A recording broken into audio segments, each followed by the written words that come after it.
entre nous. Donc à l'occasion de la commémoration du 35e anniversaire du printemps à Mazir, 1980, comme vous le savez, au nom de l'espace culturel berbéran à Mazir européen, à vous de Kfous, je vous souhaite la bienvenue, Anne-Sophie Souen, à cette conférence qui va être animée par Hans Saadi, que vous connaissez, je pense. C'est un des témoins clés de ce premier printemps à Mazir. Il y en a eu d'autres, le printemps noir notamment. Je suis certain que Hans l'évoquera, d'ailleurs. Hans Saadi est un universitaire, professeur de mathématiques à Paris, militant de la première heure pour la reconnaissance pleine et entière de cette dimension de Mazir en Algérie, mais plus largement en Afrique du Nord. Hans Saadi était maître assistant à l'université de en 1980, et il était dans le groupe organisateur de la conférence de Tel Mouloud de Mahama, sur la poésie kabyle ancienne, qui a été interdite par le pouvoir algérien et qui a constitué le dernier bout de bois qui a embrasé la région de Kabylie et dont la fumée n'a cessé de se disperser et de toucher tous les Amazirs d'Afrique du Nord. Comme l'a dit Tel Mouloud, quand on rentre, trop de larmes. Quand on baillonne trop de rêves, c'est comme quand on ajoute bois sur le bûcher. À la fin, il suffit du bout de bois d'un esclave pour faire dans le ciel de Dieu et dans les cœurs des hommes le plus énorme incendie. Et je pense que c'était la conférence sur la poésie kabyle ancienne était le bout de bois qui a permis de déclencher ce feu. Alors, même si cet incendie a été éteint suite à une répression féroce, dans les 80, sa fumée continue de se répandre à travers l'Afrique du Nord, continue de réveiller les masses. Nous espérons qu'elle étouffera ses pouvoirs illégitimes et qu'elle fera rayonner la liberté et les droits de l'homme et amener le progrès économique et social pour ce peuple qui a souvent payé et continue à payer un prix fort pour sa liberté. Hand est un homme de conviction, enfin, un infatigable militant. Ça serait trop long d'énumérer. Pardon, excusez-moi, j'ai oublié de... Donc Hand est un homme de conviction, un infatigable militant. Ça serait trop long d'énumérer ses faits d'armes et de combat. Mais je citerai plutôt deux de ses nombreuses réalisations qui resteront pour la postérité. Et la première, et je pense que c'est la seule, d'ailleurs il n'y a pas eu la suite après, il a édité un livre, si vous ne le savez pas, je ne sais pas si vous le savez, le livre de mathématiques récréatives en Mazir. Tusnecht Souola, publié en 1990 en Algérie, et qui rapporte une énigme basée sur la série de Fibonacci intitulée Youthel Fibonacci, les lapins de Fibonacci. Comme vous le savez, on est à l'Université des sciences et technologies de Lille. Je rappelle que ce grand mathématicien Fibonacci a étudié à Béjaïa. Il y a une promenade maintenant qui porte son nom et qui, malheureusement, a enterré un tas de choses importantes. Il y a beaucoup de choses à en sortir dans cette Kabylie magnifique. Je citerai aussi, pour ne pas être trop long, le second livre publié récemment, Mouled Mamri ou la colline emblématique, où il raconte la polémique qu'il y a eu sur le livre de Del de la colline. Alors je suis très heureux et honoré de vous revoir après plus de 30 ans. J'apporte ici un témoignage authentique. Vous étiez mon premier enseignant de Mazir. Mon premier cours, c'est vous qui me l'avez donné. C'était au lycée Chirani Bachir de Zazga dans les années 80. Vous étiez de passage et j'ai eu ma première leçon de Mazir. Donc je te remercie énormément pour ça. Hand a non seulement participé au combat pour Mazir, mais il a compris très vite qu'il fallait prendre son bâton pèlerin et aller enseigner aux jeunes cette belle langue. Avant de donner la parole à Hand pour un exposé, à la suite duquel on va plus interagir et discuter, débattre. J'excuse Dalila Chagui qui n'est pas là, le président de l'association. berbère du Nord, donc Espace culturel berbère européen à Fous-de-Fous. C'est une association qui a été créée en 1986, si je ne me trompe pas, par Mohamed Al-Khasser, qui aujourd'hui, même s'il est à la retraite en Aquitaine, mais en fait, il est toujours au combat. C'est une association qui a fait beaucoup de choses dans le Nord et qui continue grâce à une relève. Et d'ailleurs, Mohamed avant de partir, il a laissé une femme à la tête de cette association. C'est symboliquement très fort.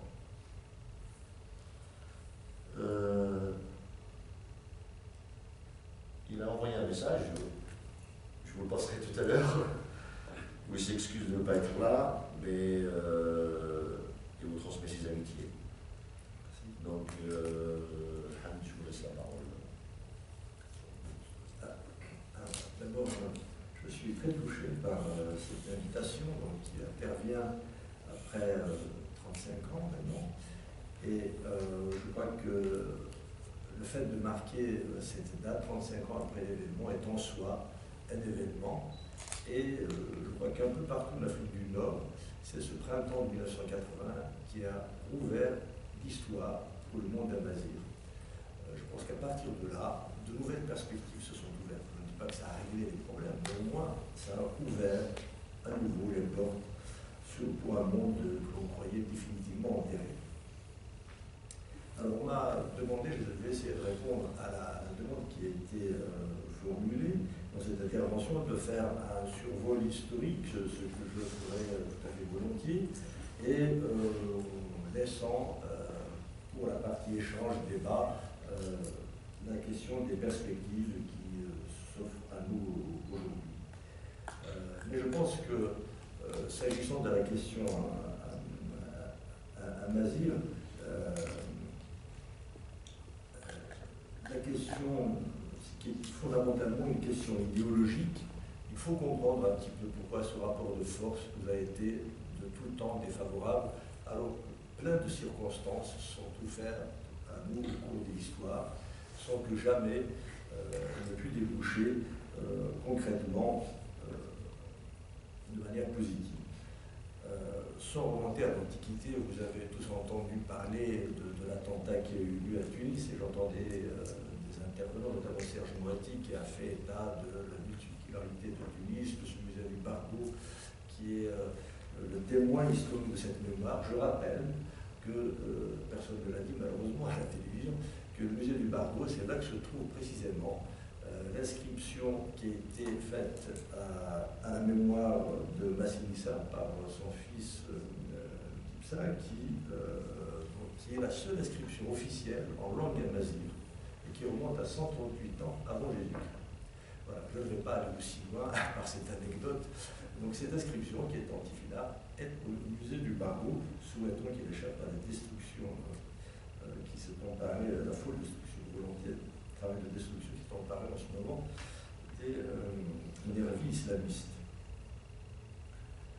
Alors, je ne vais pas remonter aussi loin, mais simplement pour dire que ce sous-continent, qui est quand même fondamentalement amazigh, de par l'histoire, par la culture, de par son peuplement, s'est trouvé comme ça, transformé en espace exclusivement arabo-islamique, quasiment, si l'on accepte ces dernières années, quelques initiatives visant à corriger cet aspect.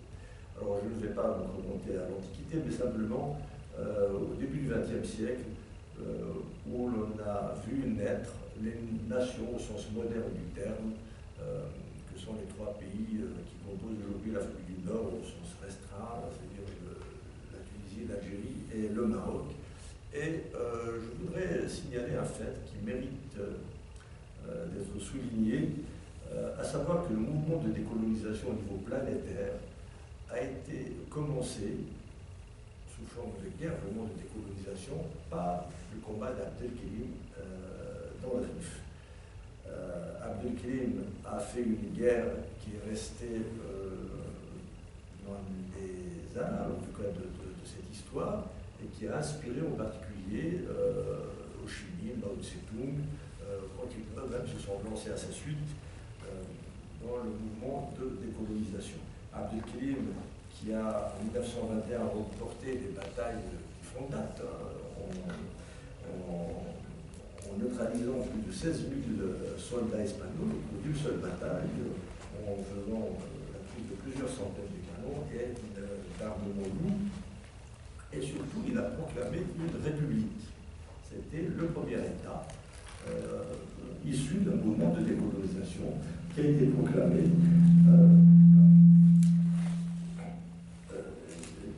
qui a donc été proclamé.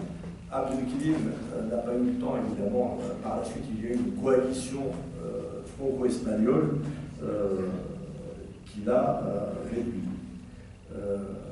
Abdelkrim avait conscience d'être évidemment berbère, il l'a dit lui-même, même s'il n'a pas eu le temps, encore une fois, d'asseoir fermement sa république, qui était essentiellement une confédération des tribus du Rif. Ce fait est ignoré. Ce fait est ignoré et il est important. Je parlais de l'aspect idéologique parce que tout le mouvement arabo-islamique a consisté à associer la cause amazigh au fait colonial, aux manipulations de divisions colonialistes. Et chaque fois qu'on disait ça, moi je l'ai vécu, moi qui ai les cheveux blancs, de ma génération, avant 80 en particulier, dès qu'on disait berbère, colonialisme, néocolonialisme, c'était ça qu'on renvoyait à la figure. Et ça ne tombe pas du ciel. En fait, il y a eu un travail idéologique extrêmement important qui qui s'est fixé pour objectif cette idée-là, et je dois dire qu'il a réussi. Donc ce qui fait que le combat d'Abdelkrim, par exemple, on l'ignore, et je ne vais pas faire l'histoire ici du début, on nous parle beaucoup du Daïr berbère, des manipulations qui ont eu lieu à cette occasion-là, il faut savoir relire l'histoire avec beaucoup de recul, mais je rappelle simplement ce qu'a dit Lyoté à propos d'Abdelkrim. C'est une phrase qui est rapportée par les historiens. Abdelkrim est considéré ouvertement comme le seul et unique sultan du Maroc depuis Abdelaziz, vu que Moulay Hafir a vendu le pays à la France par le traité du protectorat et que Moulay Youssef est seulement un fantoche entre mes mains. Il rapporte ici le sentiment qu'avait la population marocaine. Mais comme le rapport idéologique était en faveur de l'arabo-islamisme déjà, ceci ne sera pas mis ne sera pas retenu par les historiens contre l'arabo-islamisme. On oubliera qu'Abdelkrim a combattu, que le résistant c'était Abdelkrim, et que le représentant de l'arabo-islamisme, le roi du Maroc officiel, était, c'est Lyoté lui-même qui dit, un fantoche entre mes mains. Voilà. Donc, c'est pour vous dire un petit peu donc ce déséquilibre idéologique. Pourquoi ça? Parce que jusqu'alors, il n'y avait pas de conscience amazigh au sens moderne du terme, il n'y avait pas de discours pour porter cette idée-là.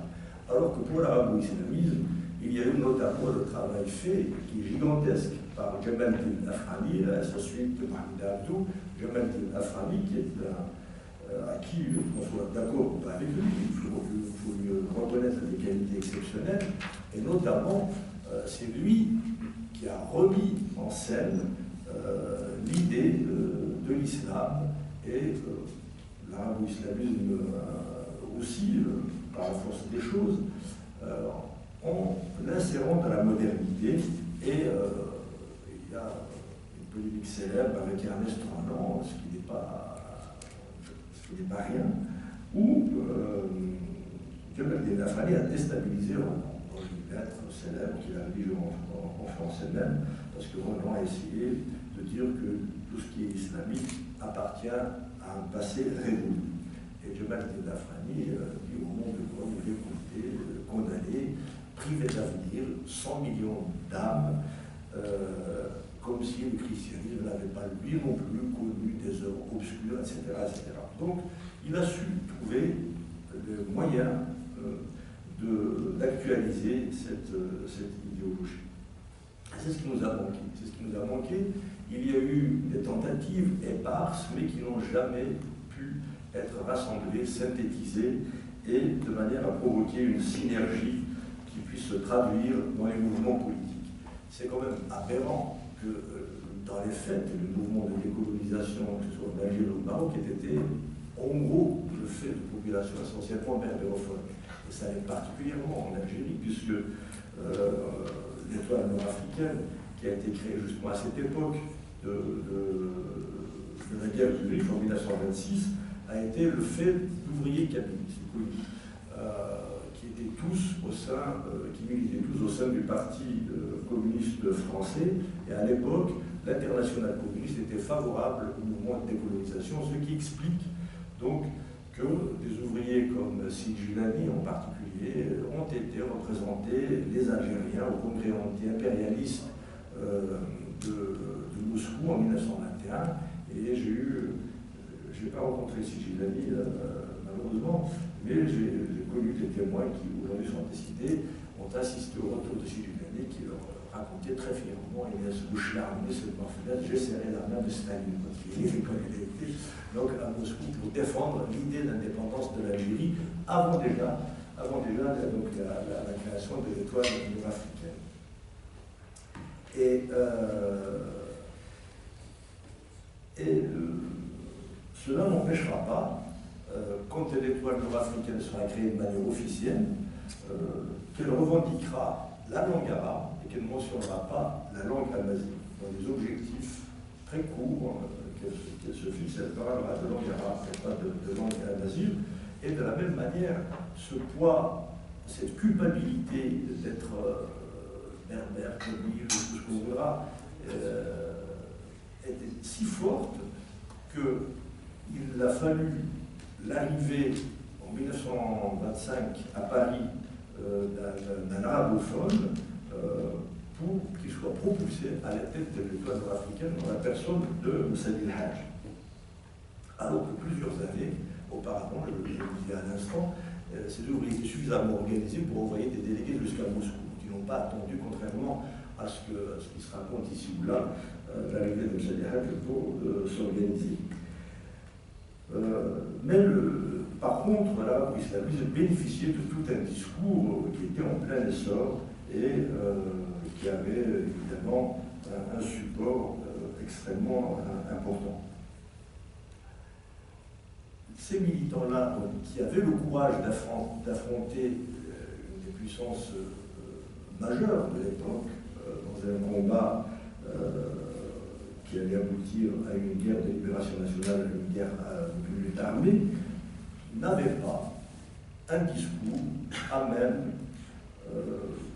de les porter, de les reconnaître dans leur identité, qui est pourtant l'identité la plus incontestable en Afrique du Nord, qui est la culture amazigh, est la première culture en Afrique du Nord.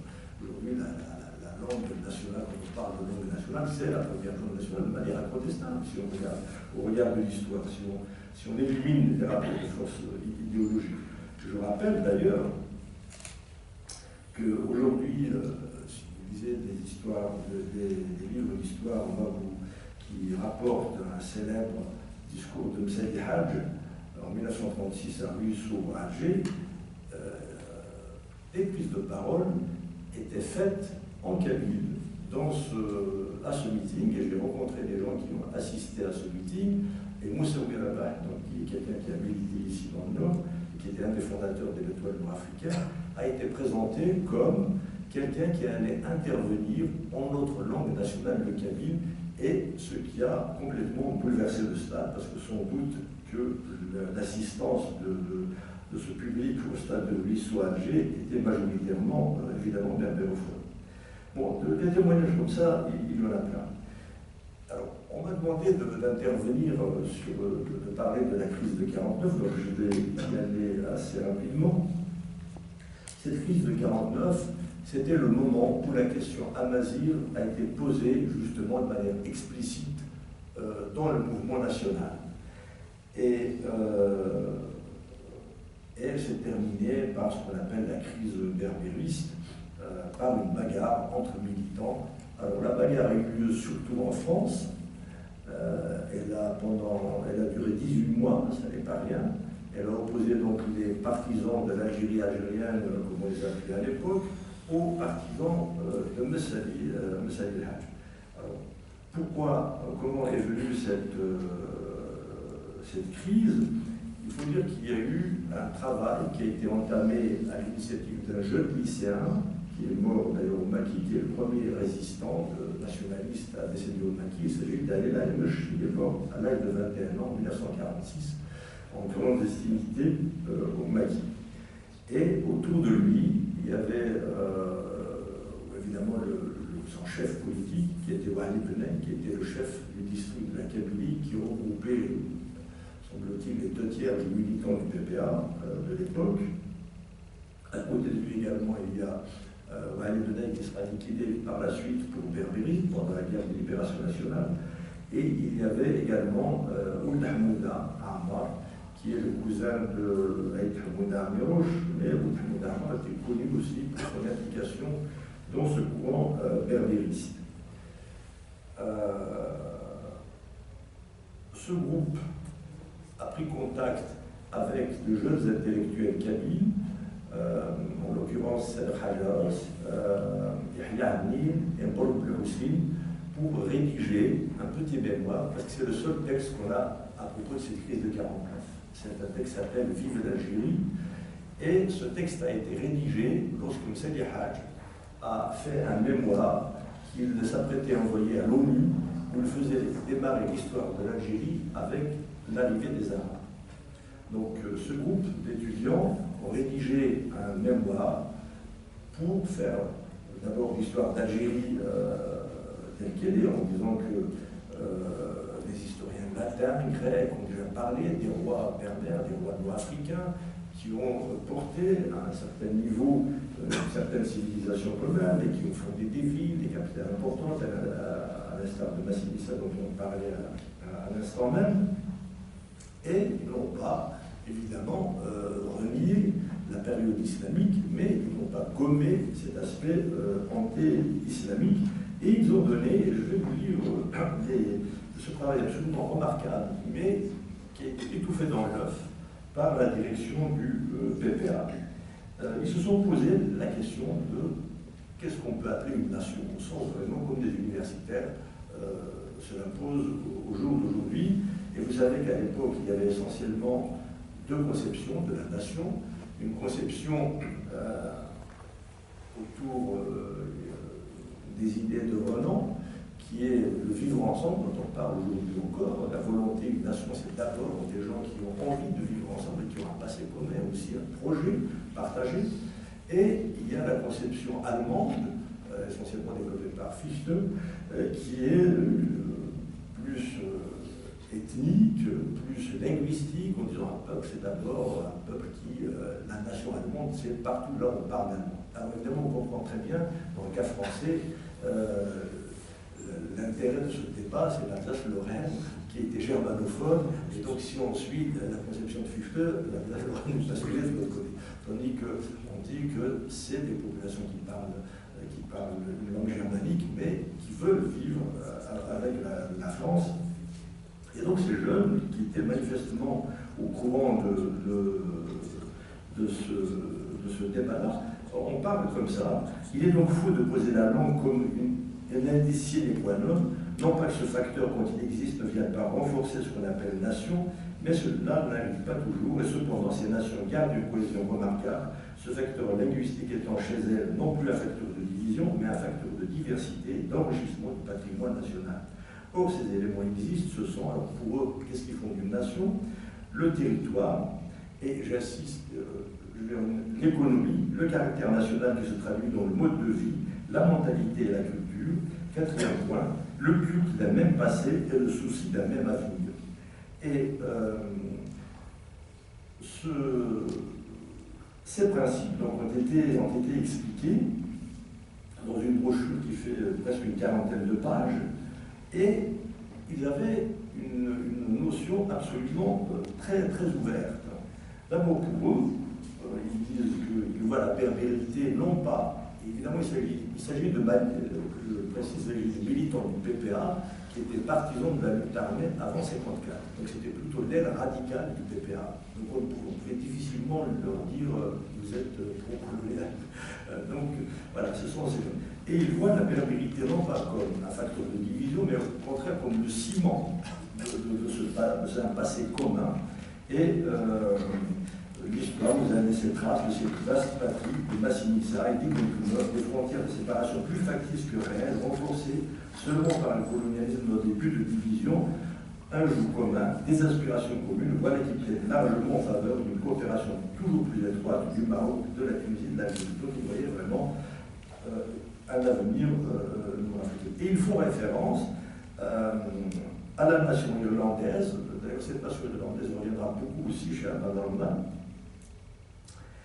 Et donc, dans leur idée, le territoire commun est important, et ils citent comme exemple, alors tenez-vous bien, l'État d'Israël.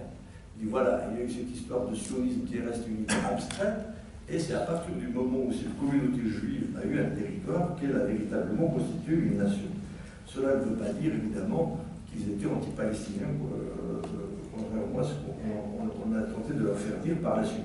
Mais c'est simplement des gens qui n'étaient pas du tout sectaires et qui ont dit que la communauté pied noire avait une place dans l'Algérie et que c'était une nation faite de diversité.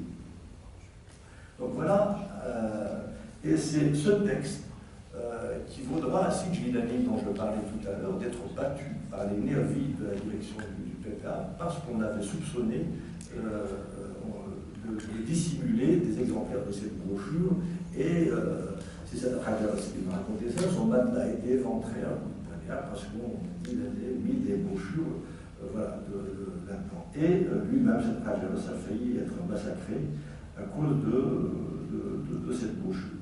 Et au jour d'aujourd'hui encore, tout le monde n'est pas d'accord sur l'interprétation qu'il faut donner à cette crise de 1949. Un certain nombre d'acteurs diront que c'était l'occasion qui était donnée à la direction pour se défaire d'une jeunesse un peu trop remuante. D'autres diront qu'il s'agit véritablement de la première fois où la question Amazigh a été posée dans cette Algérie en devenir. Voilà, les uns et les autres ne sont pas d'accord. Toutefois, cette dimension Amazigh, je vais un peu vite parce qu'il y a beaucoup de choses à dire, je vais faire ce genre. Peut-être un peu trop là-dessus, mais il faut savoir simplement qu'Ali Benaï a organisé des congrès, des mini-congrès pour préparer cette brochure-là, notamment la réunion d'Argos où il a réuni tous les militants du PPA qui étaient acquis à cette idée-là. Alors, donc, il y a eu ensuite une guerre qui a été déclenchée contre ce groupe de l'idée de Ouattani, c'est comme ça qu'ils ont signé leur brochure, et la bataille a été perdue parce qu'elle a été déclenchée ici en France avec la fameuse motion d'Archid Al-Yahya qui a été votée par le comité directeur à 28 voix sur 32, qui réclamait une Algérie algérienne et non pas une Algérie exclusivement arabo-islamique comme le proclamait Msaïd Haj.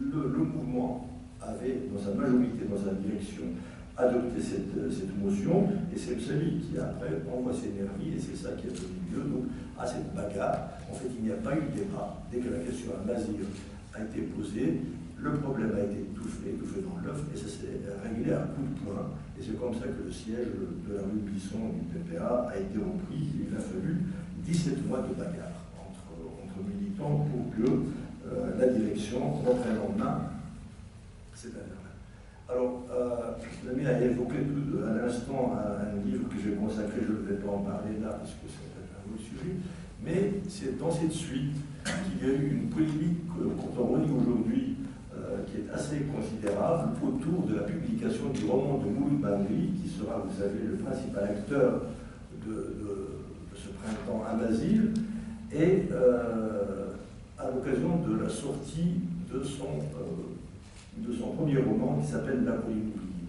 Il y a eu des écrits sur la question berbère. Lui-même a rédigé en 1939 une série de 3 études alors qu'il était étudiant.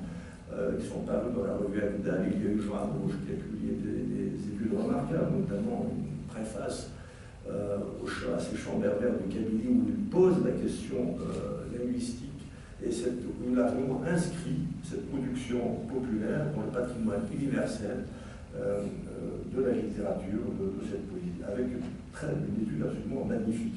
Il y a eu le travail de Boulifa et d'autres. Mais la sortie de la colline oubliée, qui a été un roman et qui a eu un succès immédiat assez foudroyant, on en a parlé pour l'attribution du prix Goncourt, il a été cité au prix Féminin, etc. Et il a eu le prix des 4 jurys, qui était un prix qui a été créé en Algérie avec le patronage de Gide. Et ça, c'était pour ces gens qui avaient pensé avoir fermé la parenthèse berbère avec l'histoire de 49. Voilà que celui-là, ce roman, il va relancer donc de nouveau le débat. Et c'est le Jeune Musulman, qui est une revue créée par Hamid Ibrahimi, qui est le fils de Cheikh Ibrahimi, qui était le directeur de l'association, président de l'association des Oulama, qui a dirigé cette campagne. Et le roman a été attaqué par des gens, des militants de très grosse pointure, qui sont à Mosdiane, qui est un kabyle, comme chacun sait, qui sera le futur rédacteur de la plateforme de la Souma, qui a été le premier secrétaire du Parti communiste algérien, qui était un ami très intime de Camus. C'est un Mosdiane qui a organisé l'appel à la trêve de Camus en 1956. Et suivi de Mohamed Chérif Sahli, qui est aussi un intellectuel de très haut niveau, un licencié de littérature et titulaire d'un 2S de philosophie déjà dans les années 30, à la Sorbonne, et qui est l'auteur de livres célèbres Décoloniser l'histoire. Et enfin, Moustapha Ashraf, qui est célèbre pour avoir été ministre, mais aussi pour avoir écrit un livre qui s'appelle Algérie, Nation et Société, qui a été conseiller de Boumedienne et conseiller de Messali avant 1954. Et par la suite, c'est lui qui a écrit le passage sur la culture de la Charte nationale. C'est lui qui a écrit également le passage sur la culture dans les résolutions du Congrès de Tripoli en 1962. Alors, je reviens juste pour vous dire cet aspect idéologique que j'évoquais au début de mon intervention. Voilà ce qu'écrivait dans l'éditorial du premier numéro du Jeune Musulman, qui était une revue qui est destinée à récupérer les Algériens qui pouvaient être gagnés par les avancées et le développement de la culture française, qui était perdue pour l'arabo-islamisme. Et voilà ce qu'écrivait Toufir de Madani, qui plus tard deviendra ministre du culte en 1962 sous Ben Bella. Donc, dans cette revue créée en 1952, l'année où paraît La colline oubliée, il dit voilà, nous pouvons affirmer avec fierté et certitude que le colonialisme échouera dans ses tentatives criminelles. La partie de nos glorieux ancêtres gardera à tout jamais son unité sous l'égide spirituelle de l'islam et dans le cadre de la culture arabe universelle. Et il affirme que l'unité nationale ne pourra être régénérée qu'à la lumière de l'islam, au moyen de la langue éternelle du Coran. Et puis, il met en garde contre une idée, je le cite, une idée fabriquée de toutes pièces par le colonialisme et malheureusement entretenue avec soin par quelques personnes qui, de bonne ou de mauvaise foi, se trouvent être les meilleurs déchireurs de notre patrie. Je veux parler du pseudo-mouvement dit berbériste. C'est dans l'éditorial du numéro 1 de la revue du Jeune Musulman. Et c'est écrit par quelqu'un qui n'est pas non plus anonyme. Donc cette revue qui est dirigée par Amos. Et c'est là, par la suite, que Mohamed Chérif Sahli parlera de la colline du renouvellement et que par la suite, à sa suite, Moustapha Ashraf viendra expliquer ce que doit être la culture algérienne. Et il dit qu'il faut prendre modèle sur Belbadis. Et c'est là un peu où la conception qu'on retrouvera chez Kamel Belkacem par la suite dans les années 80, en fait, s'est mise en place. Moustapha Ashraf explique que les Berbères n'ont pas à s'attacher à des anachronismes historiques, mais qu'ils doivent s'inscrire au contraire dans le développement et qu'ils doivent se mettre au service du développement de la culture arabe et du Coran, de la propagation de l'islam, comme ils l'ont si bien fait par la suite, et qui n'ont qu'à prendre au modèle sur Shir Belbadis, qui signait ses éditoriaux à Mohamed Belbadis al-Sanhaji, c'est-à-dire le berbère, qui est une tribu berbère célèbre. Donc, ils entrent dans l'histoire, leur vocation historique est là d'après la Charte. Bon, je ferme cette parenthèse de la colline oubliée, qui marquera les esprits et qui marquera notamment l'aspect, le rapport à la culture. Et comme vous le voyez, cette équation, donc, berbère, colonialisme. Comme s'il avait fallu attendre l'arrivée du colonialisme pour que le berbère existe. Et au demeurant, quand les gens qui ont posé la question à Mazir, ce n'étaient pas du tout des gens acquis à la colonisation, c'était au contraire des gens qui étaient aux premières loges de la lutte pour le mouvement de colonisation, et c'est précisément à ce titre, je pense, qu'on les a combattus. On s'est beaucoup moins soucié de ceux qui étaient favorables aux colonies, parce que cela ne posait pas de problème. Par contre, ceux qui voulaient libérer le pays et qui ne se reniaient pas, eux, posaient problème au regard de l'hégémonie arabo-islamique. Et alors, je me suis amusé à essayer d'analyser deux textes. Vous savez que le poids de la guerre, on nous a resservi encore en 80 et toujours a été considérable, à regarder dans deux textes majeurs de la guerre d'Algérie les conséquences de cette crise de 49 et comment la question identitaire a été appréhendée. Il s'agit de la plateforme du 1er novembre 1954 et puis de la plateforme, enfin de l'appel plutôt qu'une plateforme, parce que c'est un tract qui fait 3 pages, et puis de la plateforme, qu'on l'appelle plateforme de la Soumane, qui est en fait la plateforme du premier congrès du FLN qui s'est tenu le 20 août 1956. Alors, c'est intéressant de regarder ces deux textes, et vous savez que les uns et les autres se réclament plus volontiers, certains, de l'appel du 1er novembre 1954, et d'autres font référence à la plateforme de la Soumane. Et quand on y regarde de près, on comprend pourquoi, par rapport à cette question identitaire.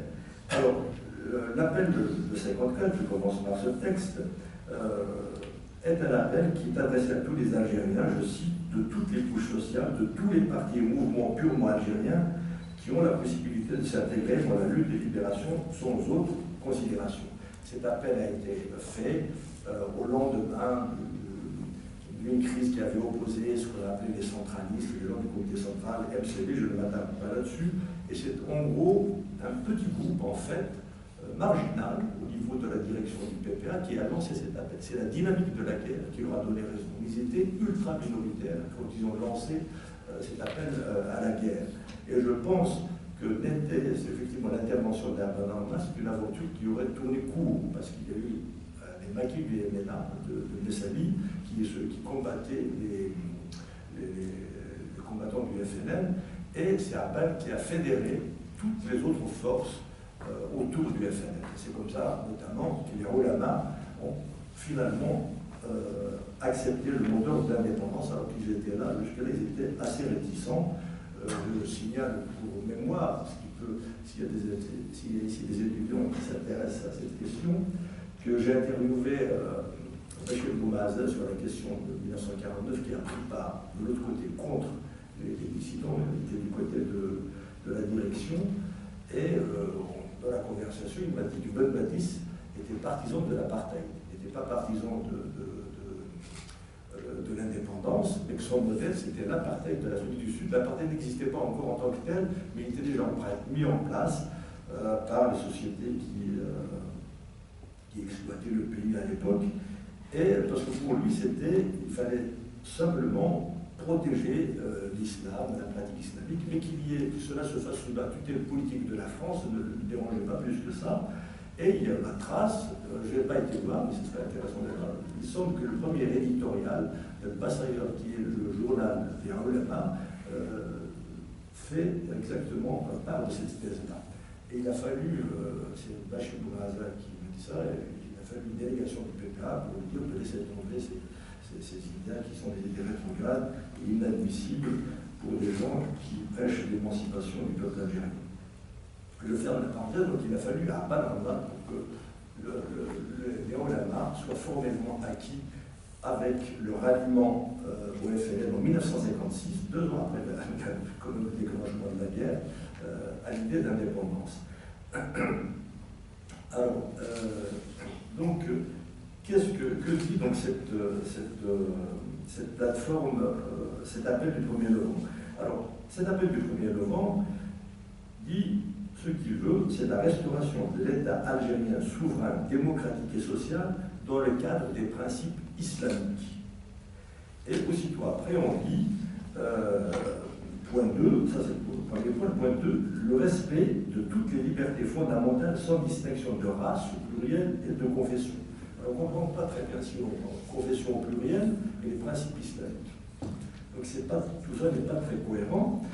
Mais le caractère arabo-musulman de l'entreprise réapparaît quand on affirme vouloir œuvrer à la réalisation, je cite, de l'unité nord-africaine dans son cadre naturel arabo-musulman. Et puis après, on rajoute également que la reconnaissance de la nationalité algérienne par une déclaration officielle abrogeant les décrets et lois faisant de l'Algérie une terre française endémique de l'histoire, de la géographie, de la langue, de la religion au singulier et des mœurs du peuple algérien. Mais de nos jours, il y a cette espèce de balancement, les intérêts français culturels et économiques honnêtement acquis seront respectés, ainsi que les personnes et les familles, etc. Donc il y a une espèce de balancier qui va d'un point de vue arabo-musulman fermé assez sectaire à une volonté de prendre une certaine diversité ouverte sur la francophonie, éventuellement la chrétienté, voire le judaïsme, mais jamais sur la nazie. Donc ça, c'est le premier appel de 1954. Et l'unicité, les gens étaient très sensibles à cette affaire d'unicité de la nation et se trouve réaffirmée dans cet appel du 1er novembre par une formule qui peut paraître un peu curieuse, une souveraineté algérienne une et indivisible. Je rappelle que cette formule une et indivisible figure également dans le mémoire de Vive l'Algérie du groupe qu'il a édité en 1949, mais ce qui n'empêchait pas dans leur esprit une diversité culturelle. S'il y avait un seul État, ça n'empêchait pas la diversité culturelle. Bon, j'arrêterai les commentaires sur l'appel du 1er novembre, et puis qui a été rédigé quand même à la hâte par un petit groupe marginal, sans concertation. Il n'y a eu aucune discussion autour de la rédaction de l'appel du 1er novembre. Donc, après, c'est la dynamique de la guerre qui a fait que la mayonnaise a pris, et pas du tout la teneur du texte que beaucoup n'ont pas eu en fait. On le dit aujourd'hui, mais à l'époque, c'est pas ça qui a fait, c'est pas ce que l'éducation de ces hommes étaient là pour entraîner les gens dans la guerre. C'est pas le tract lui-même qui a mobilisé le peuple. Alors, la plateforme de la Soumam, c'est une autre affaire, parce que le texte a été lu mûri. C'est un long texte, donc qui fait 30 ou 40 pages, et qui a été adopté à l'issue donc de ce fameux congrès dit de la Soumam, qui, comme vous le savez, a eu lieu à Ifli. Je dis pour l'anecdote qu'au départ, il devait se tenir dans le nord constantinois, sous l'égide de Zéro Youssef, et puis à la dernière minute, il a fallu changer de lieu, et on s'est rabattu donc sur l'espace qui leur paraissait le plus sûr, le mieux encadré, qui était cette région-là. Alors, qu'est-ce que l'idée de nation pour les congressistes de la Soumam? L'union psychopolitique, je cite, du peuple algérien, forgée et consolidée dans la lutte armée, est aujourd'hui une réalité historique. Cette union nationale, patriotique, anticolonialiste, constitue la base fondamentale, de la principale force politique et militaire de la résistance. Et alors qu'on est en pleine guerre, on se paye même le luxe de prendre la distance avec les conceptions étroites du nationalisme. Je cite de nouveau: les Algériens ne laisseront jamais leur culte de la patrie, sentiment noble et généreux, dégénérer en un nationalisme chauvin, étroit et aveugle. Alors, encore une fois, cette histoire d'unité, il faut quand même... on parle aussi de la reconnaissance de la nation algérienne indivisible. Il faut avoir à l'esprit, à l'époque, non pas forcément les oppositions, même si la plateforme de Soumam fait référence entre berbérophones et arabophones, mais la question du Sahara. Il était question à l'époque de donner l'indépendance à l'Algérie du Nord sans le Sahara. Donc, quand on parle d'une Algérie une et indivisible, ça renvoie également à ça.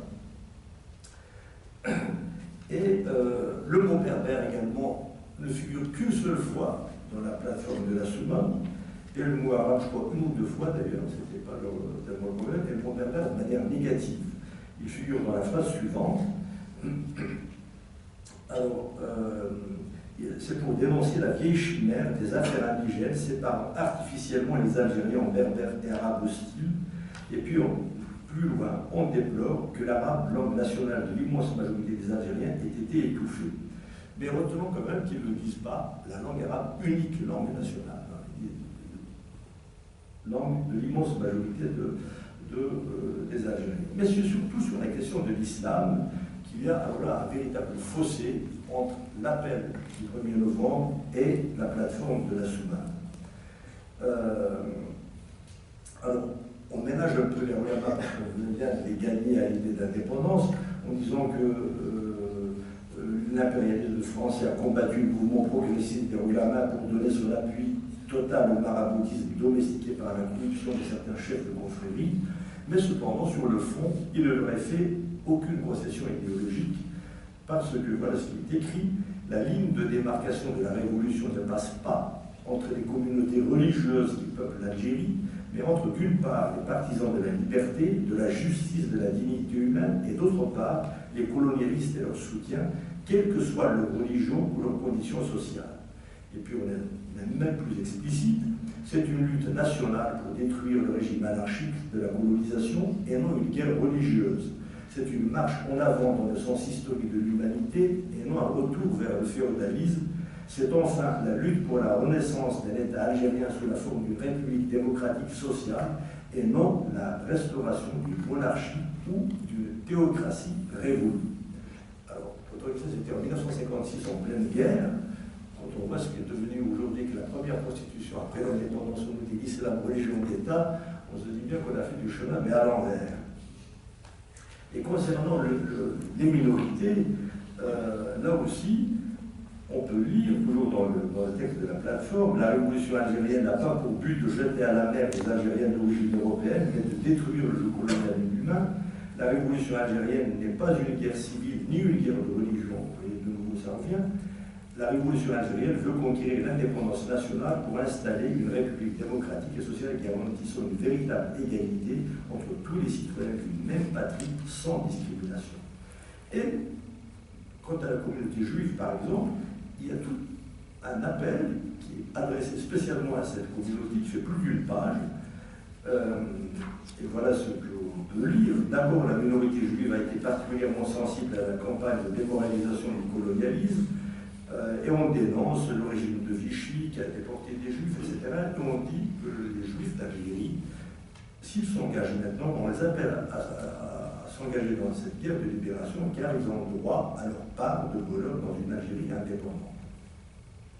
Bon, il y a encore plein de choses comme ça. Et au plan international, on dit que la révolution algérienne n'est inféodée ni au Caire, ni à Londres, ni à Moscou, ni à Washington.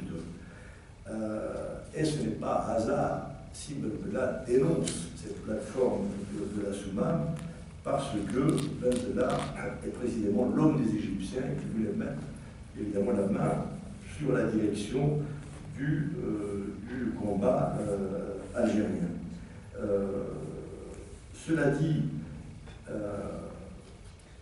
Benbella, c'est pas seulement cet aspect idéologique. Il y a le fait qu'il ait été lui-même détrôné, parce qu'il se voyait un peu comme le chef, l'homme des Égyptiens, qui voulait vraiment l'imposer dans la délégation extérieure qui était stationnée au Caire. C'est très clair, si vous lisez les mémoires de Fredib, qui est le chef des services égyptiens qui dirigeait les services égyptiens à l'époque, qui s'occupait spécialement de ces rapports entre Nasser et la révolutionnaire d'Algérie. Son homme, Lige, c'était Benbella, qui voulait absolument imposer Benbella à la tête. Et quand il avait affaire à Benbella, il ne supportait pas ça, il l'écrit très clairement. Et pour lui, la plateforme de la Soumane, je le cite, c'est une plaie dans la nation arabe.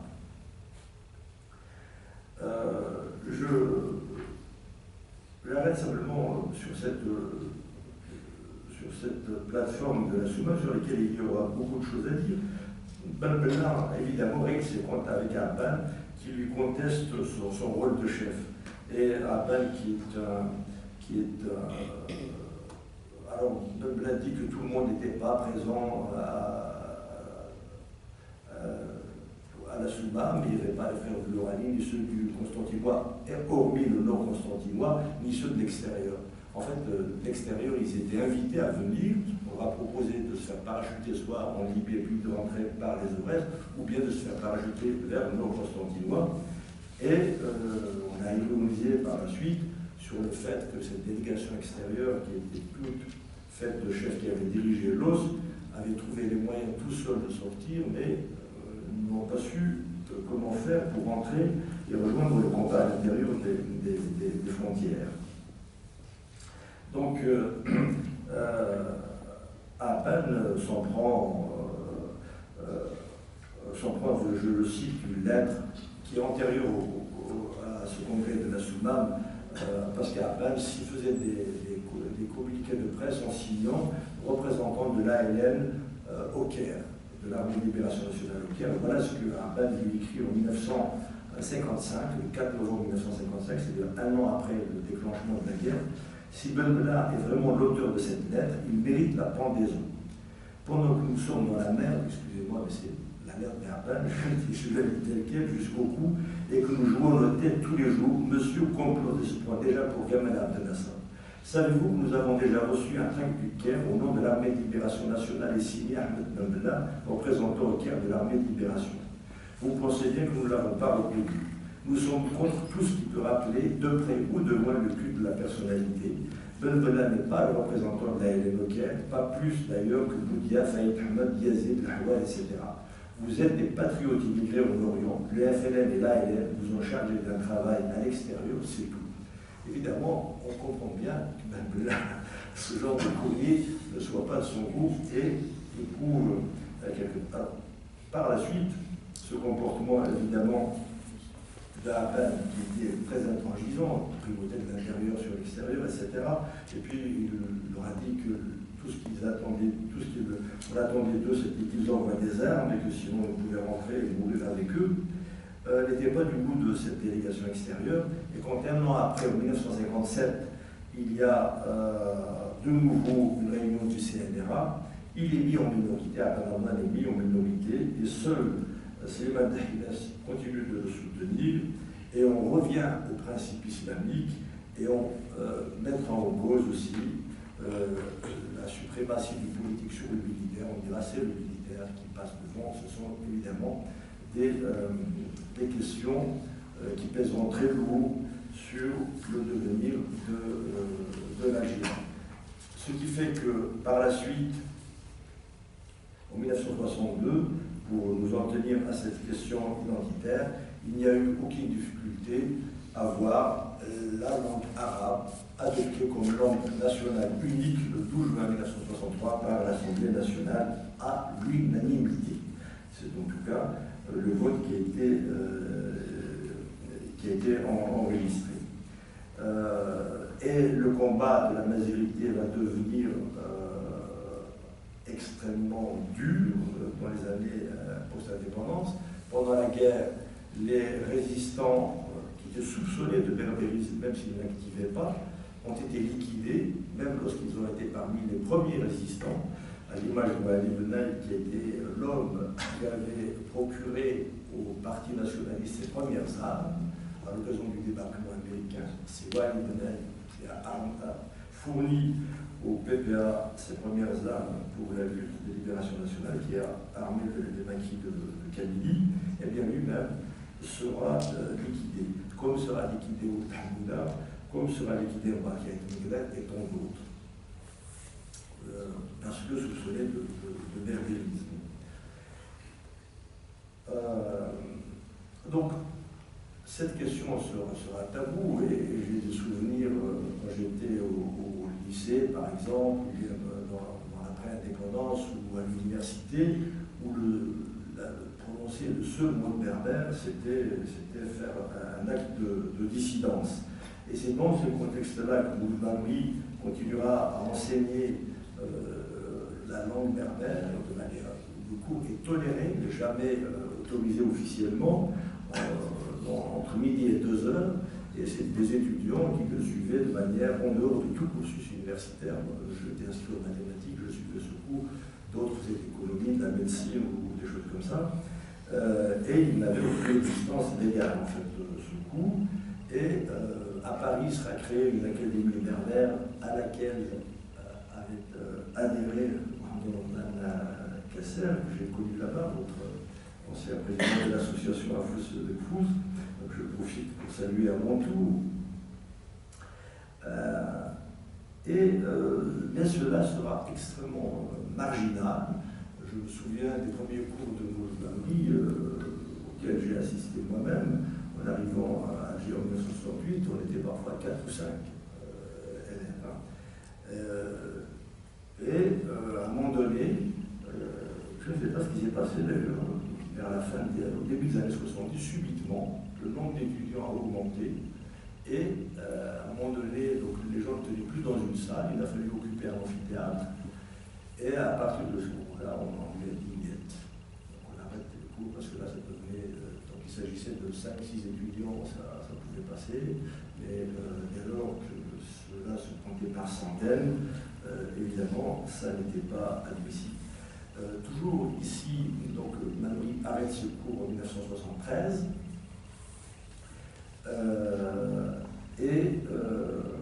Il y a un mouvement qui se développera complètement en dehors des institutions, la chanson qui devient contestataire, à Paris, donc la création de cette académie berbère, et ici toujours à Paris, la création d'un groupe d'études berbères à l'université de Paris 8, qui était localisé à l'époque à Vincennes, avec Marc Angela qui enseignait la langue berbère. C'est dans ce groupe on se retrouvera un peu tous ces anciens élèves de Babri, il y aura Moria, il y aura Nanacha, il y aura tant d'autres. On essayait de réfléchir sur cette façon de poser la question à Mazir, et je me souviens très bien de nos lectures qui étaient beaucoup la littérature, qui était très marxisante, comme le voulait l'époque déjà. On était juste dans l'après 68, donc c'était très, très fortement coloré idéologiquement. Et donc l'idée qui était reprise, je ne sais pas si à l'époque on n'avait pas connaissance du texte, par exemple, que je vous ai lu sur cette brochure de 1949, on ne savait même pas qu'il existait. Mais il se trouve que ces idées-là, ce sont celles-là qu'on avait reprises.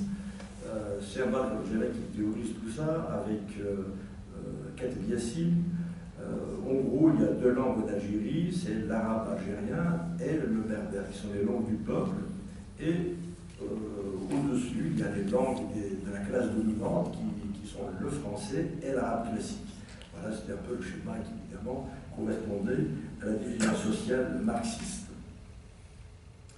Et c'était des idées, c'est ainsi, c'est avec cet outillage-là que l'idée berbère a retrouvé, disons, une existence publique acceptable, même s'il a fallu se battre.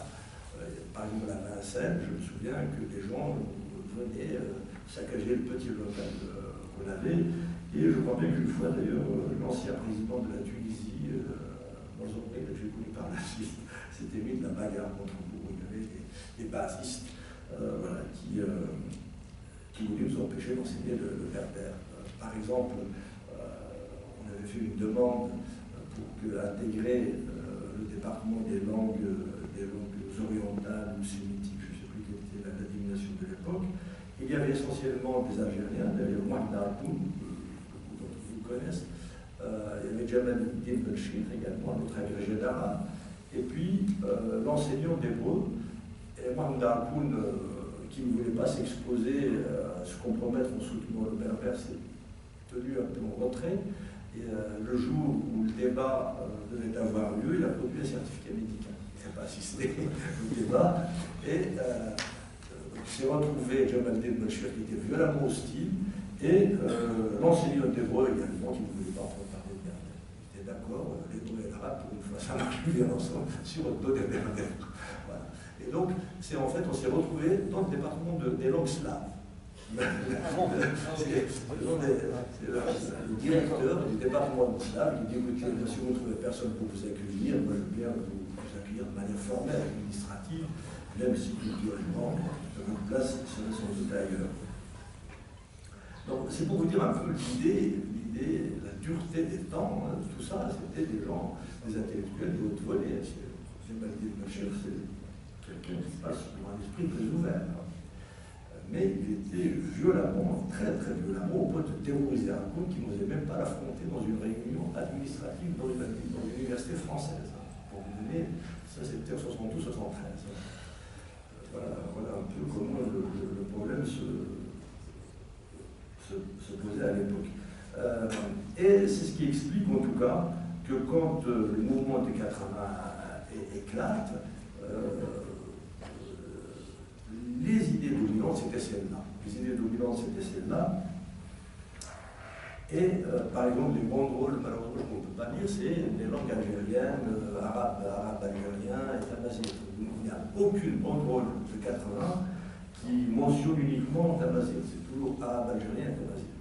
Pas l'arabe classique, qu'on considérait comme une langue étrangère, mais l'arabe algérien était pour nous donc langue du peuple qui avait donc le droit de citer aux côtés de la langue amazigh. Cela n'a pas empêché évidemment les gens de reprendre les mêmes rengaines, et notamment contre Mouloud Mamri, on lui a resservi de nouveau tout ce dont on l'avait accablé en 1952. Vous avez refusé de signer un appel en faveur du FLN en 1956. Vous avez écrit un texte, le chacal des chacals des Aurès, pour attaquer les maquisards. Tout ça, c'est Kamal Belkacem, journaliste Algérie Actualité, qui écrit cet article. Et on retrouve d'ailleurs dans le texte de Kamal Belkacem certaines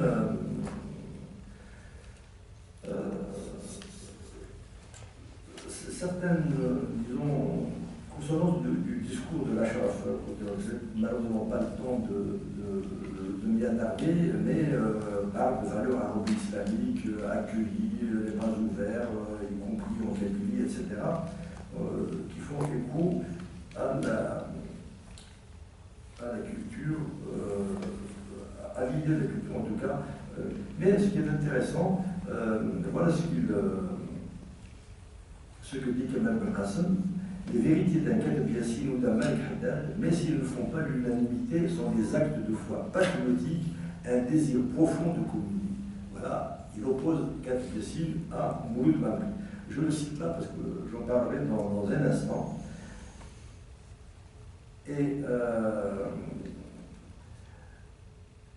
il dit donc dit que l'arabisation, évidemment, contrairement à ce qu'on pense, certains passéistes et bornés et macartistes de la culture, se traduira dans notre vie de tous les jours de façon réfléchie et révolutionnaire avec l'adhésion de l'ensemble des Algériens. L'expérience nous a appris que toute tentative d'imposer quelque chose à notre peuple est vaine et relève de l'irresponsabilité. Et il dit, alors je cherche le passage où il dit qu'il a refusé de signer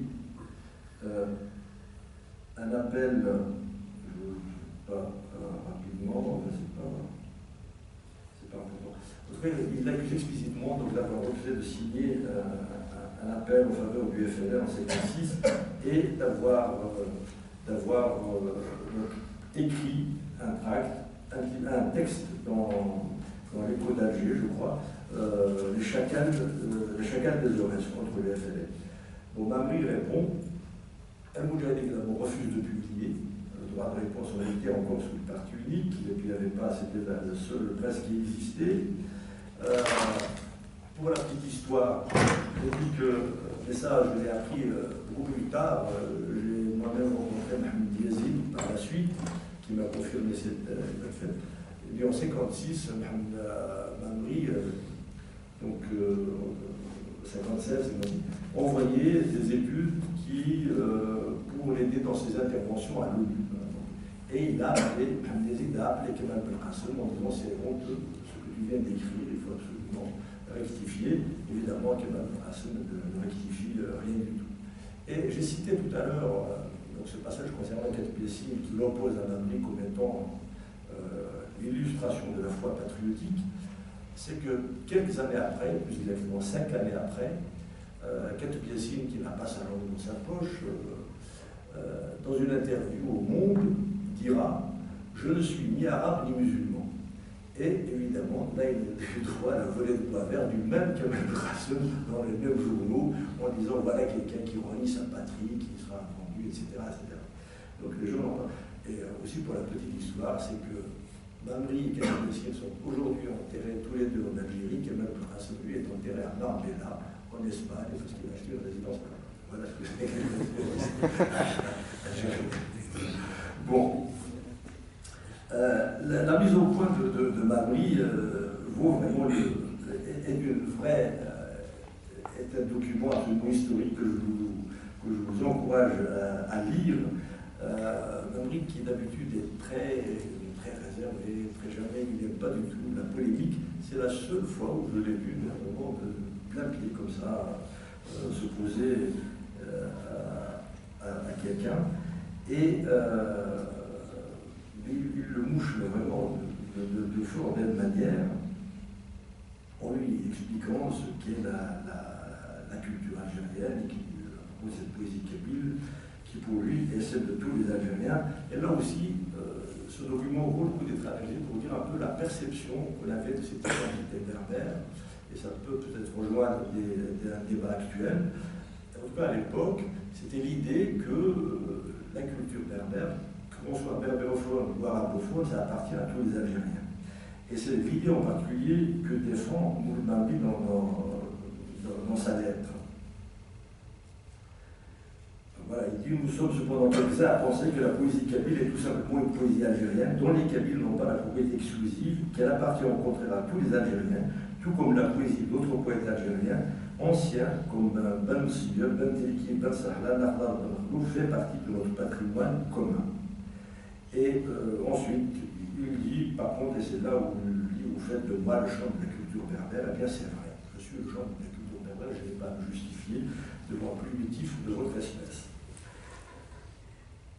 Et donc cette lettre-là, au lieu de cette lettre qui fait suite à sa conférence qui a été interdite, je ne reviens pas forcément sur ces événements, si vous voulez, on peut en parler, on ne sait pas si vous avez des points de détail à éclaircir, mais c'est quand même un tournant qui est significatif, parce que autant en 1952, tout ce discours avait porté ses fruits, avait contribué à inhiber encore davantage les berbérophones et les gens qui tenaient à la défense de la culture amazigh, autant là, le discours violent, agressif, mensonger, diffamatoire du pouvoir a eu un effet exactement inverse. Il a mobilisé les foules contre eux.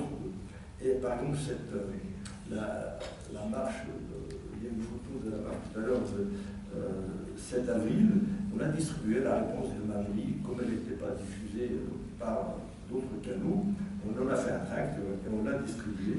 Et par la suite, elle sera publiée par un journal français, mais sans que Mamri même soit consulté. C'est quelqu'un qui a pris le texte et des militants ici qui le font paraître, alors que Mamri n'était même pas au courant. Lui, il l'avait envoyé à Genève et nous l'a donné pour information. Et nous l'avons diffusé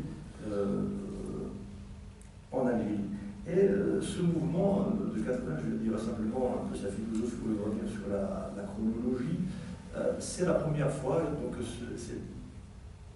cette culture, cette identité berbère est assumée sans complexe et de manière explicite,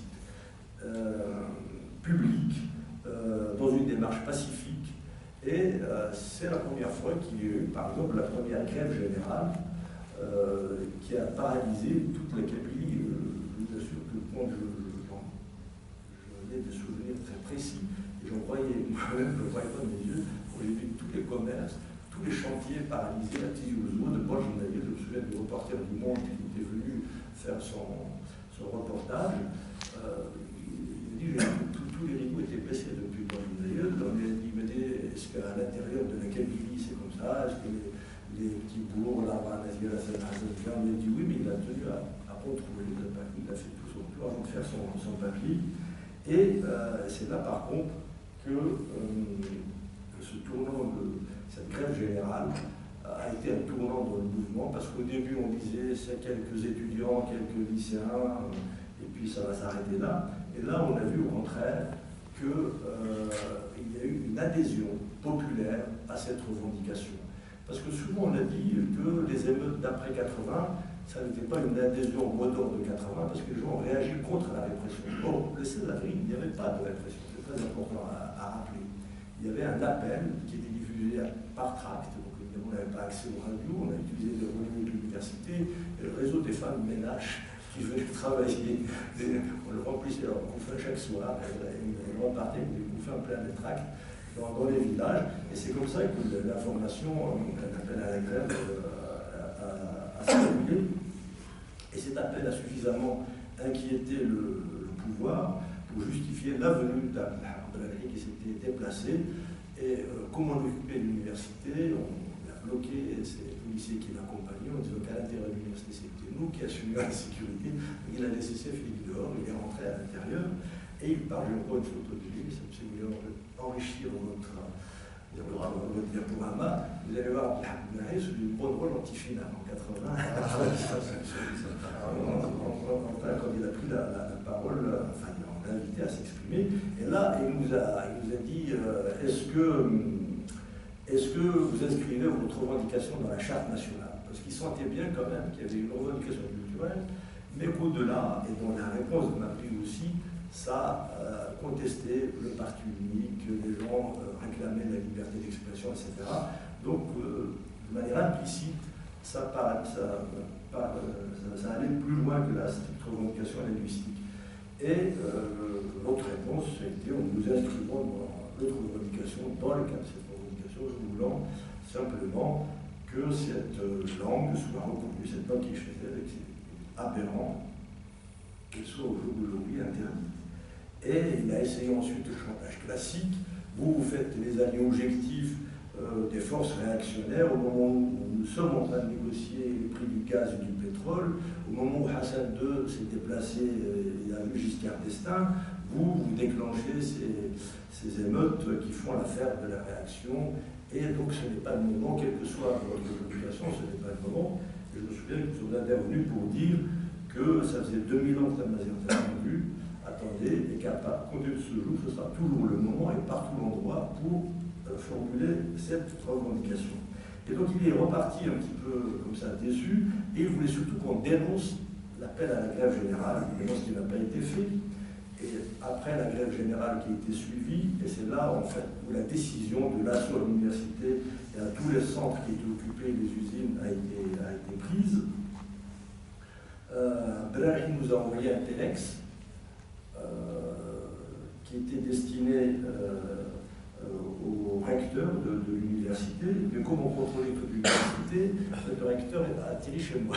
Le telex a atterri chez moi et il nous demandait de dresser la liste des présents pour sanctionner tous ceux qui n'auraient pas repris avant le 19 avril, samedi 19 avril. Donc il lance un ultimatum disant je vous ordonne de reprendre avant le 19 avril. Tous ceux qui ne reprendraient pas avant le 19 avril seraient radiés de l'université, étudiants ou enseignants ou travailleurs divers.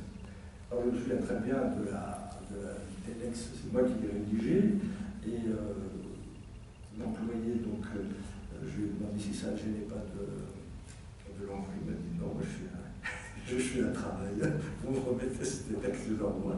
Et la réponse a été voilà. La liste des présents est trop longue. Par contre, nous pouvons vous signaler des absences. C'est le recteur, quelques-uns de ses adjoints, si vous voulez les sanctionner. Pour le reste, nous sommes toujours en poste. Et voilà. Donc, par contre, nous continuons évidemment notre grève et notre occupation au-delà du 19 avril.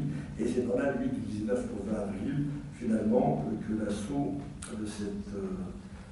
de l'université, de son élève et du campus de l'usine de la Barda a été lancé, ainsi que l'hôpital de Tiyouzou.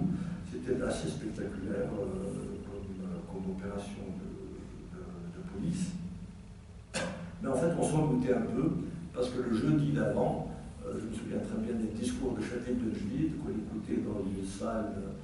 Alors la majorité d'entre nous ne comprenait pas l'arabe, donc il y avait Zouaïmia qui était enseignant de droit qui nous traduisait, et il disait là c'est sérieux parce qu'il disait nous allons combattre, il y a un journal qui reprend ça, voilà, nous combattrons par tous les moyens toute tentative à porter atteinte à l'unité nationale, quels que soient les slogans. Donc il a dit ça, c'est du sérieux. Et Chadi a dit, nous avons frappé le colonialisme à la tête, il continue de remuer la queue. Donc une fois de plus, évidemment, nous étions assimilés au colonialisme, et on se doutait bien qu'à un moment donné, cet assaut allait avoir lieu, et ça s'est traduit dans le bilan que chacun connaît, plus de 400 blessés durant l'assaut. Je me souviens avoir vu des blessés allongés à même l'hôpital, enveloppés dans des rattachés de son air. Moi, je ne savais pas s'il y avait des morts à chaud comme ça. Vous voyez des gens inanimés, inconscients, sur des coups de matraque. Vous voulez poser même la cour de l'hôpital de Tizi Ouzou. Et 2000 arrestations, dont 24 finiront dans la cour de sûreté de l'État. Et en fait, le pouvoir reculera parce qu'il y a eu quand même une mobilisation qui n'était pas faite et le procès n'aura pas lieu. Les gens qui étaient traduits dans la cour de sûreté de l'État seront relâchés le 26 juin. Le 26 juin 1980. Alors, par la suite, il y aura un séminaire à Yacouben où seront explicitées les revendications de ce mouvement. Et là aussi, on sentira beaucoup, notamment le poids de l'idéologie qu'on jugera aujourd'hui désuète, un langage très marxisant, un peu même voire stalinien, mais quand même la revendication amazigh restait clairement affirmée, et la mise en cause de l'État-nation dans ce document de Yacouben déjà. Donc c'est des points qui seraient intéressants de noter. Encore une fois, c'est des documents qui datent, donc il faut les prendre comme tels, qui portent l'empreinte de leur époque. Et c'est dans ce sillage-là que sera créée la Ligue des droits de l'homme, qui elle aussi sera réprimée en 1985. D'ailleurs, beaucoup de ces animateurs, c'était les mêmes qui étaient traduits dans la Cour de sûreté de l'État en 80 et puis en 85. Et par la suite, il y aura comme événement dominant, mobilisation importante autour de cette question culturelle, ce qu'on a appelé la grève du cartable, l'année 1994. C'était un contexte un peu trouble, parce que je me souviens que la crainte était que cet appel soit assimilé à un appel du GIA qui appelait en même temps à la grève de scolaire. C'était un peu difficile de se retrouver sur le même mode opératoire. Heureusement que l'appel du GIA n'a pas été suivi. En fait, seul l'Académie a fait grève. Alors on peut discuter évidemment de l'opportunité d'un tel appel dans sa forme, etc. Mais ce que, en tout cas, personne ne peut contester, c'est l'écho qu'il a eu et l'appui de la population, même si certains ont trouvé parfois payé trop cher. Mais en tout cas, pendant un an, les enfants de Kabylie ont boycotté l'école pour la reconnaissance de leur identité. Et ça n'a pas empêché évidemment le pouvoir d'avancer avec son arabisation. En 1998, il y a eu une loi absolument terrible de généralisation de l'arabisation qui a été remise au bout du jour par Hamdou Yahya. C'est une loi qui interdit à quiconque à une fonction officielle de faire un usage différent de la langue arabe. On ne dit pas que les amazigh est interdit, on dit qu'il faut parler en arabe, exclusivement en arabe, sous peine d'amende, etc., des sanctions très précises. Même si cette loi devait être appliquée, un médecin devait rédiger son ordonnance qu'en arabe. L'édition devait être arabisée, par exemple, il aurait été impossible à un chanteur d'enregistrer une simple cassette de chansons kabyle, par exemple. Seulement, alors, cette loi était venue au moment où il y a eu l'assassinat de Mantoub et tous les troubles qui sont suivis. Donc, cette loi n'a jamais été appliquée, mais Hamdou Yahya l'avait remise sur et par la suite, il y a eu ces événements de 2001 et qui se sont déroulés dans un contexte politique très particulier, parce qu'avec le libéralisme politique, il y a eu la création des partis politiques, et il y a eu en Kabylie 2 partis politiques qui se sont un peu bouffés le nez, Et la population en avait marre de ces confrontations répétées et interminables entre les FFS et le RCD, et ce qui fait qu'il y a eu une espèce de ras-le-bol contre ces deux frères ennemis, comme on les appelait, et ce qui fait que quand il y a eu la mort de Massémissa Galma, il y a eu des tentatives d'organisation diverses, et la forme finalement qui a été retenue, c'était une forme qui a rejeté tout contexte politique, en revenant à cette structure DRH. Alors l'idée peut sembler séduisante, on en parlera si vous voulez, et c'est ça qui aboutit donc à ce mouvement DRH, comme on l'a appelé, et à cette plateforme dite des électeurs. C'est une plateforme rédigée en 14 points, et je veux dire que malheureusement, autant la mobilisation a été gigantesque, autant le texte n'est pas à la hauteur de l'événement. La plateforme des électeurs, vous la relisez aujourd'hui, c'est pas terrible, je lis ici. Il faut attendre par exemple le 8e point pour voir figurer la revendication de la langue amazigh. Et ce qu'on réclame, c'est les gendarmes dehors, le SMIC pour tout le monde, une espèce de confusion. Un texte d'ailleurs que s'est engagé à appliquer. Il n'y a pas une contradiction près, ça ne veut rien dire ce que dit. Et c'est un texte qui, en tout cas, dénotait, qui pouvait rassurer, en tout cas, le pouvoir sur la consistance politique des gens qui ont rédigé ce texte. Bon, je ne sais pas ce qu'il est ici. Je peux le retrouver dans le débat, en tout cas, si vous voulez qu'on en parle. Ah, voilà, c'est ça. Point 1, je peux le dire parce qu'il est assez court. Point 1 pour la prise en charge urgente par l'État de toutes les victimes, blessées et familles des martyrs de la répression durant ces événements. Point 2 pour le jugement par les tribunaux civils de tous les auteurs ou donateurs commanditaires des crimes et leur radiation des corps de sécurité et des fonctions publiques. Point 3 pour un statut de martyr à chaque victime de la dignité durant ces événements et la protection de tous les témoins du drame. Point 4 pour le départ immédiat des brigades de gendarmerie et le renfort des URS. Point 5 pour l'annulation des poursuites judiciaires contre tous les manifestants ainsi que l'acquittement de ceux déjà jugés durant ces événements. Point 6 arrêt immédiat des expéditions punitives, des intimidations et des provocations de la population. Point 7 dissolution des commissions d'enquête initiées par le pouvoir. Point 8 satisfaction de la revendication amazigh dans toutes ses dimensions identitaires, civilisationnelles, linguistiques et culturelles, sans référendum et sans condition à la consécration de l'État-amazigh en tant que langue nationale et officielle.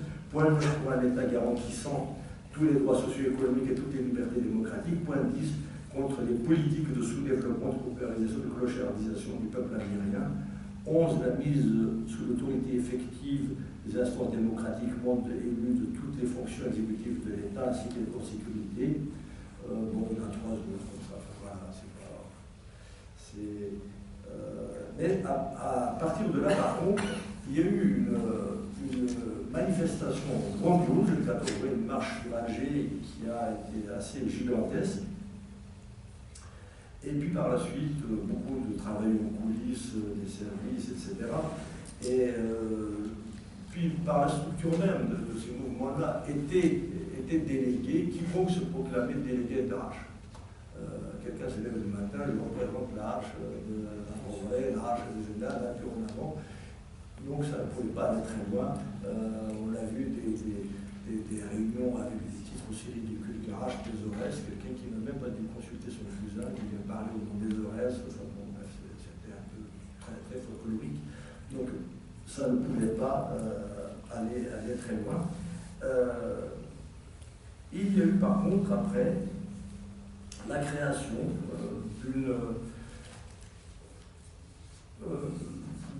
d'un autre mouvement qui est le mouvement pour l'autonomie de la Kabylie, qui ne s'est pas fait directement dans ce mouvement de 2001, mais juste après, de 2001, qui revendique, qui pose le problème sous un autre angle, à savoir l'autonomie de la région de la Kabylie, ce qui est une vision différente de ce qui a été fait jusque-là.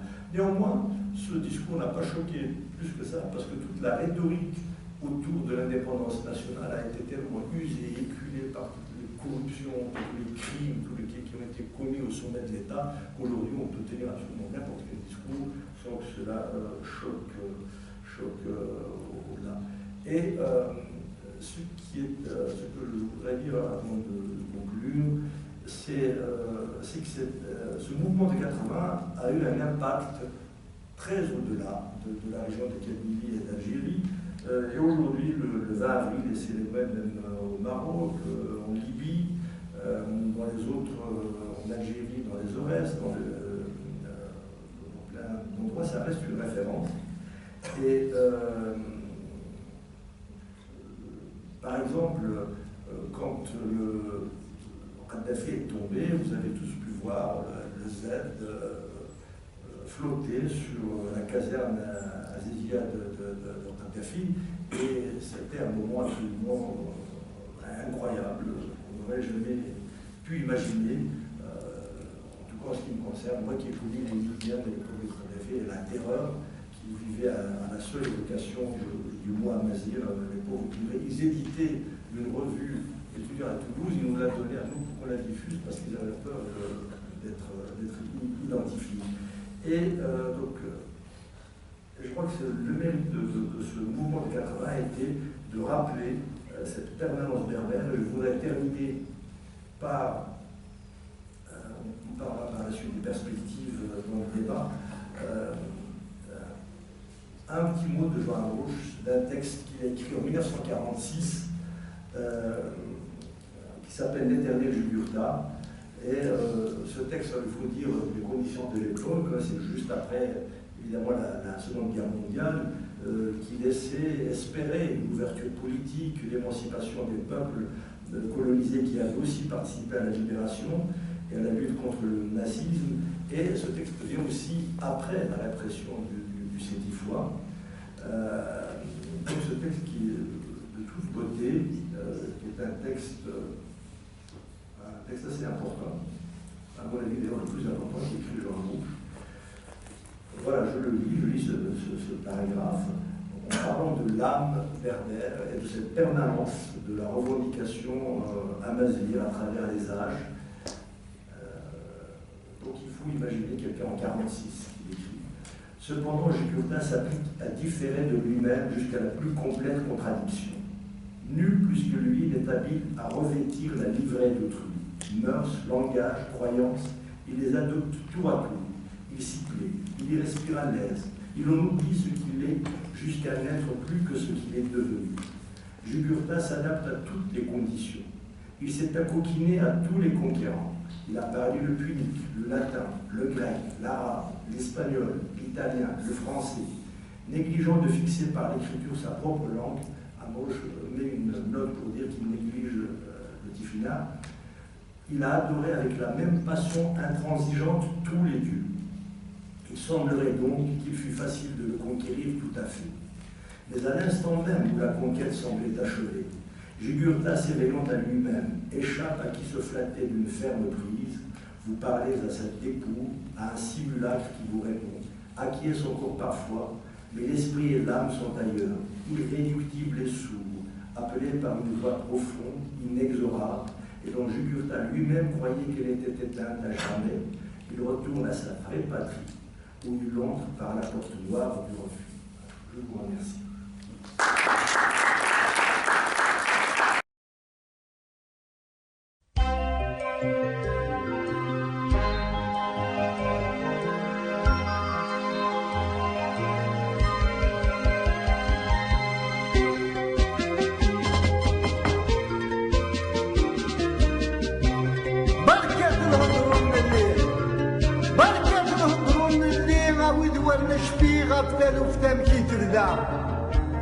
بركات القوف سيمي وفرقازة بحليو يبكى خبيس غالفينجا هينو ذات ودار تيرني هينو ذات ودار تيرني ودقون يتوصين أمرات تنكر نبزا تماثيل تايق تنادي تماثيل تايق تنادي ويبغض عيناني بلا الخوف بلا الفرع ما تنكرم 90 يجي ما تنكرم 90 يجي غنروح اكيد نستقسي ذي الحبس